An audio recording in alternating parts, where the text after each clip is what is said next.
日本。この島国での人々の暮らしは少なくとも紀元前1万4000年頃から続いていることが確認されています。長年にわたり農耕民族として生活を続けたことで、体の構造、体内酵素の働きにちょっとした違いのある日本人。他国からの侵略を得ず島国で独自の営みを続けてきた日本人ですが、閉鎖された小さな島国日本を離れ、海の向こう側に移り住んでいった人々は過去にどれだけいたのでしょうか。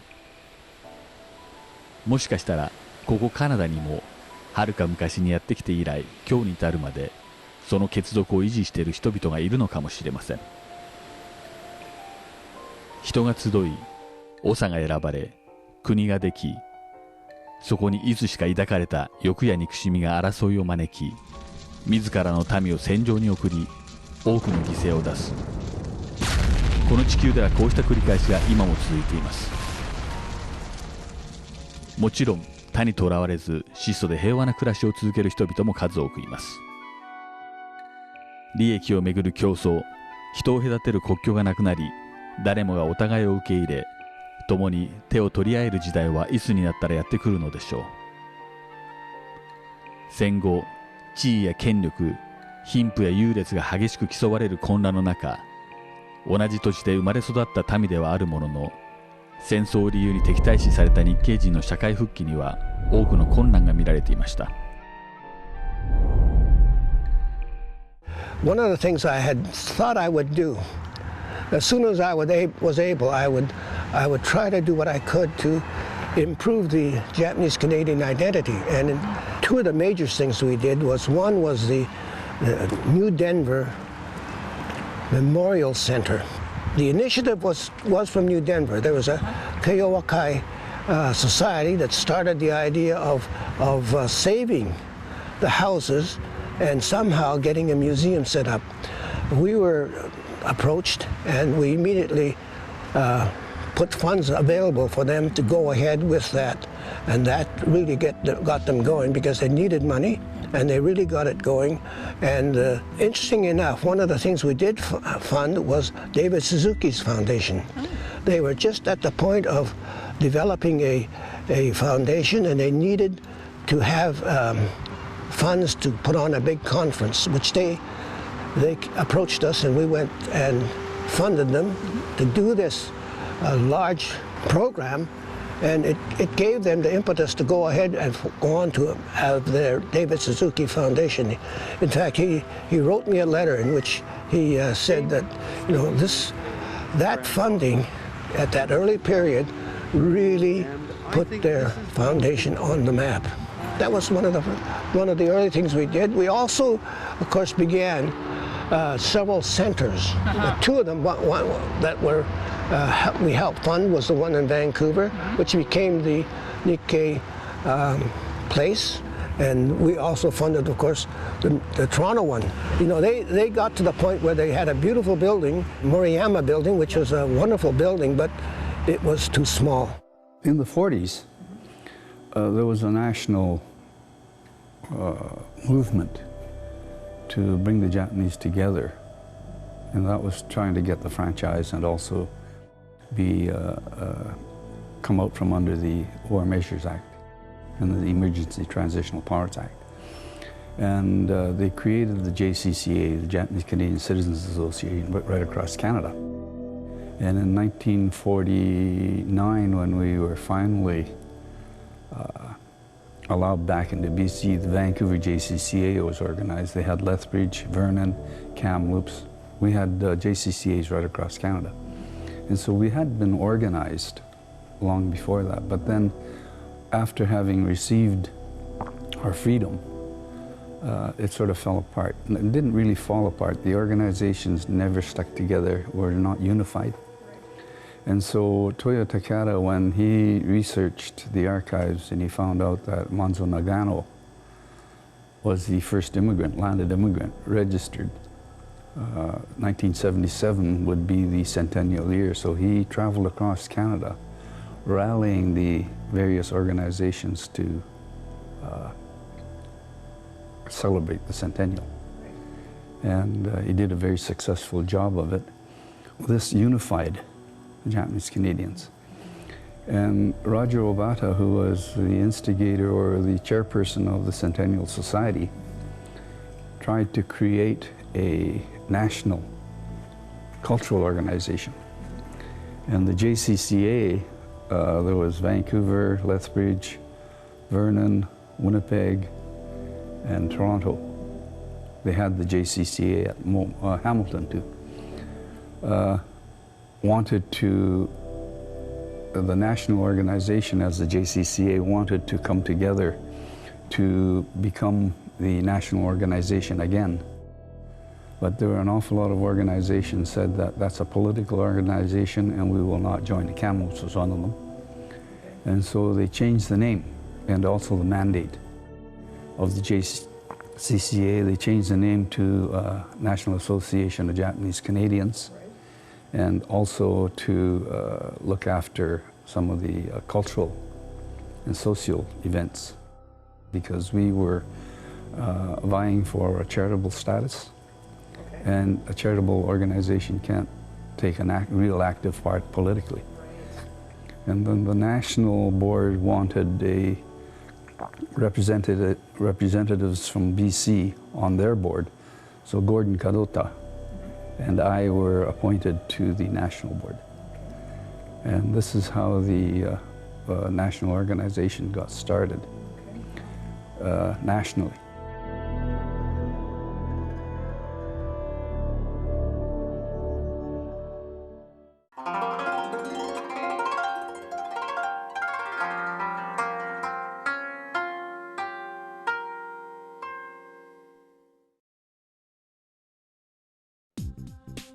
戦時中日本で過ごしたものの、新たな人生を踏み出すべくカナダに戻ってきた人々がいました。この中には英語を忘れかけた2世、幼少の頃にカナダを離れたためカナダ社会をよく知らぬまま戻ってきた若者たちがいました。しかしながら皆カナダ人であるという自覚を維持していたことでか、ごく短時間で社会に馴染むことができたようです。My father used to start working. When the war ended, he got a job because he could speak English pretty good, because he lived here long.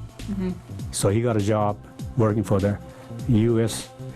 Occupation Forces, they call. Right. They occupied Japan that time, and they were all over the country, the Americans. But I went to talk to them, and I couldn't talk Japanese, no English, because they never use it in Japan. 17 years, if you don't use it, you can't talk, but you understand what they're saying. And when they came over, they're saying something, I can answer back, but it wouldn't come out. That's how bad it was that time.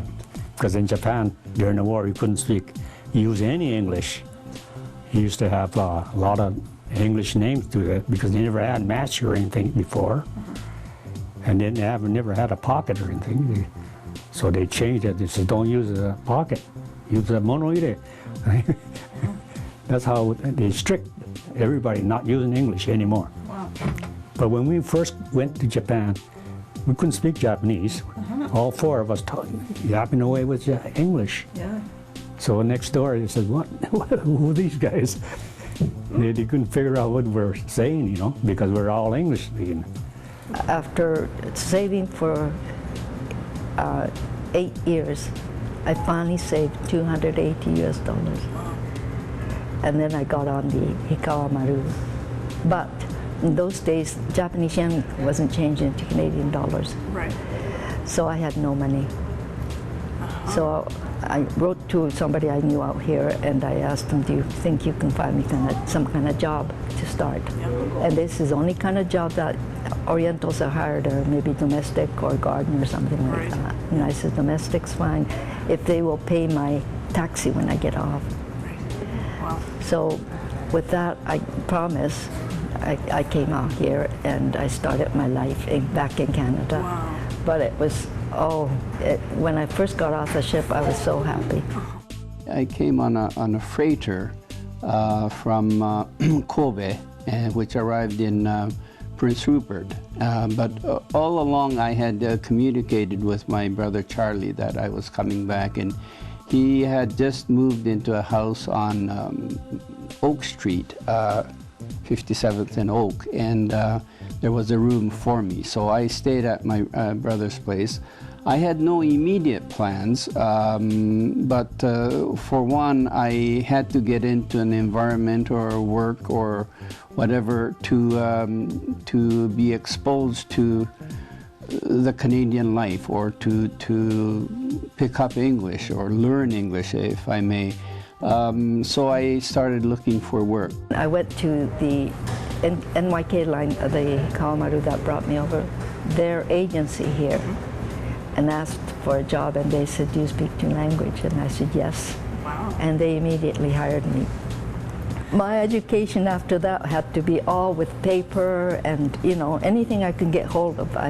With an old dictionary that I had from Lemon Creek, I started educating myself. So I worked as a passenger agent for 280 passengers going back and forth, and it was a very nice job. And then I got married, and then after having my first family, that's 6 years later, I decided to stay home and be a mother, and stay home. Yeah. And the Hikawamaru, unfortunately, retired the following year too, so probably I would have lost a job. My first job, of course, was working in a company called Chisholm Industries, and believe it or not, they were making televisions in Vancouver, the entire television set. And of course, those days, this is in 1952, so televisions were pretty well all what they call console. They were in a cabinet. I got a job as a cabinet maker or a cabinet assembler.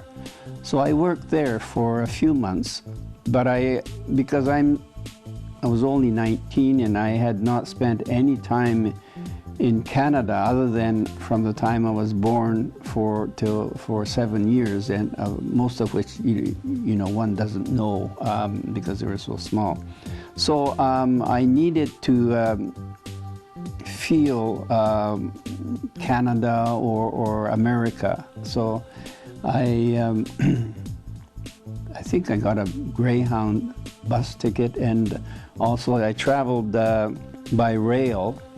I recall going to Seattle and then by rail traveling to Chicago, and then taking the bus down to the south, and through the south to Shreveport, Louisiana, that area, New Orleans, and then went through Florida up into New York, Washington, and then I came into Canada, into Montreal.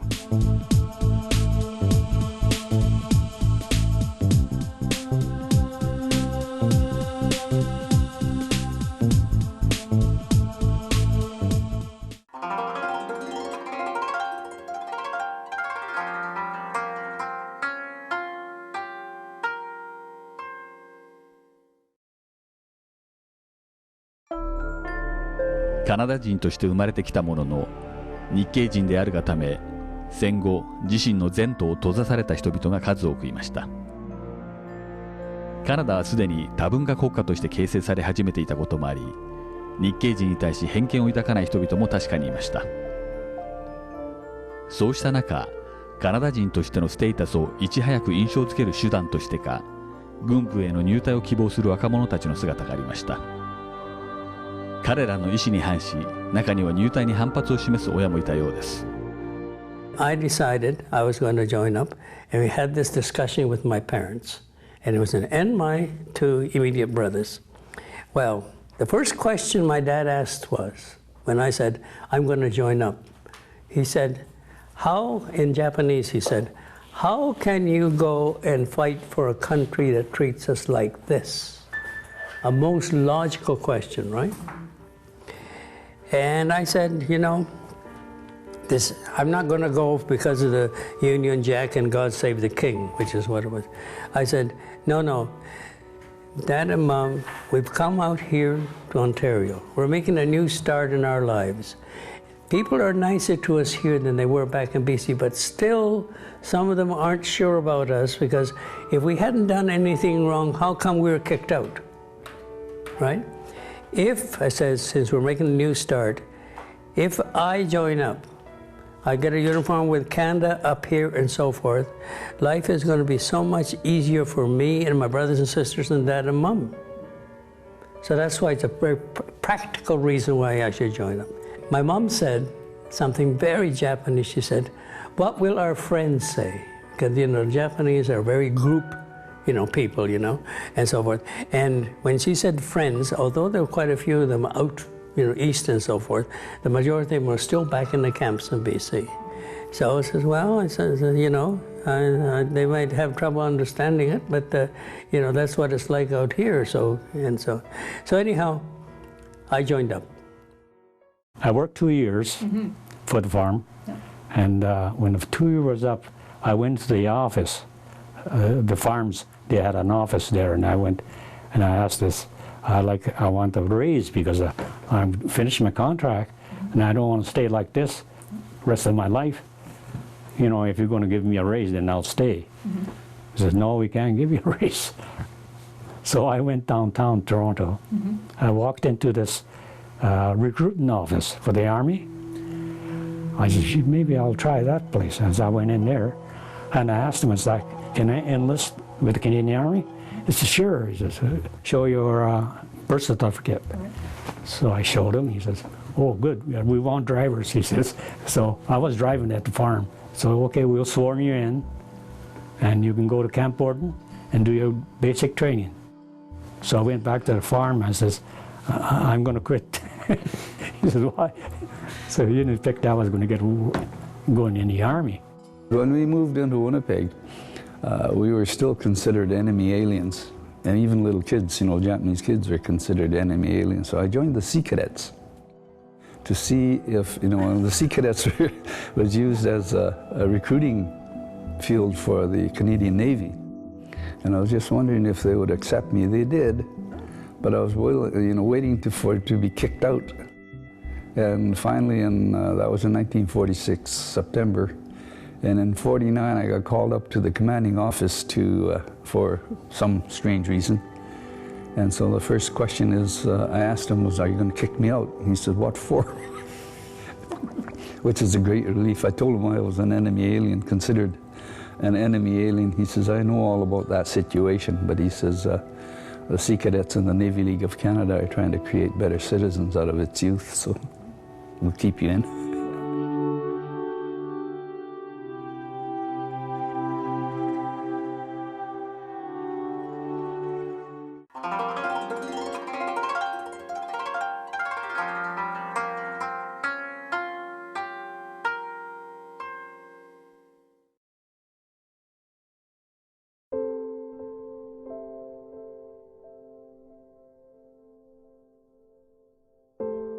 社会から日系人であることで冷ややかな視線を向けられる状況が常にあり、物事が思い通りにいかず苦労を重ねた人、これとは逆に特に障害を得ず自身が望む歩むべく方向に進めた人、戦後の混乱期を語る話は数多くあることでしょう。何をするにしてもできて当然、失敗をすれば日系人全体に対する印象を損ないかねない時代でした。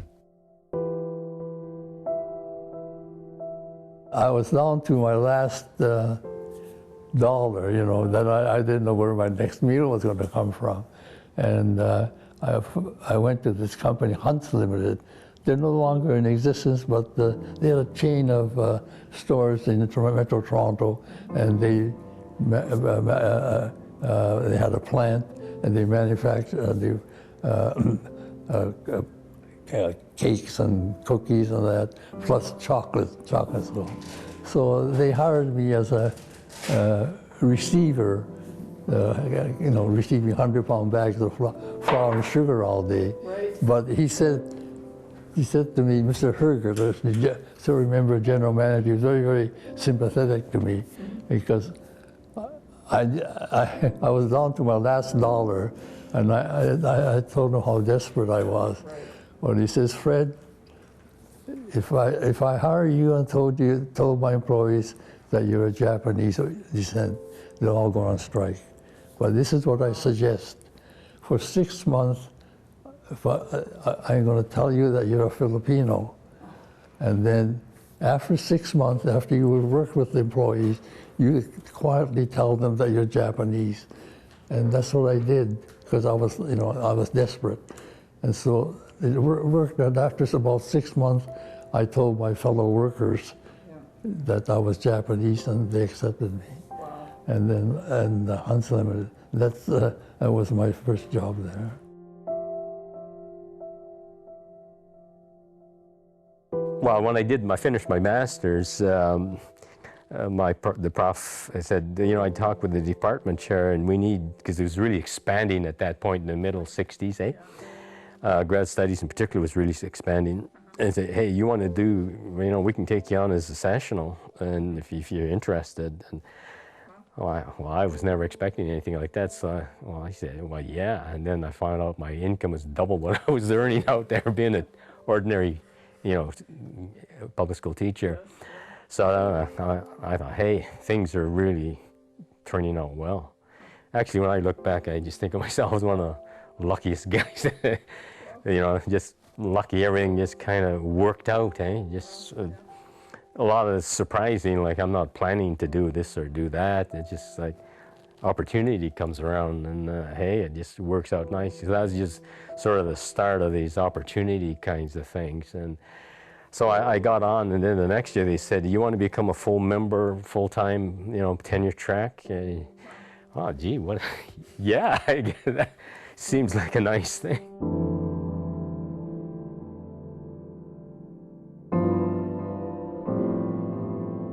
My mother always would say to me every day, now, Sidney, you be a good boy. Don't ever disgrace the kid a name. Don't disgrace their Japanese name. So you be a good boy. Okay, now you're going to go to work for I used to work Saturdays to make extra money to wash cars. And my brother had a great name there. So she would say to me, you make sure you work hard and don't disgrace Kenny's name, And then I'll go there, and then the fella says to me, oh, you're Kenny's brother. If you work as hard as Kenny, we'll keep you. So I'm under pressure. My mother's telling me work hard. I go there, and then he's telling me if you... So I gotta work work hard, and I make a mistake or something, I worry, I think I'll get fired, and I used to be always under pressure.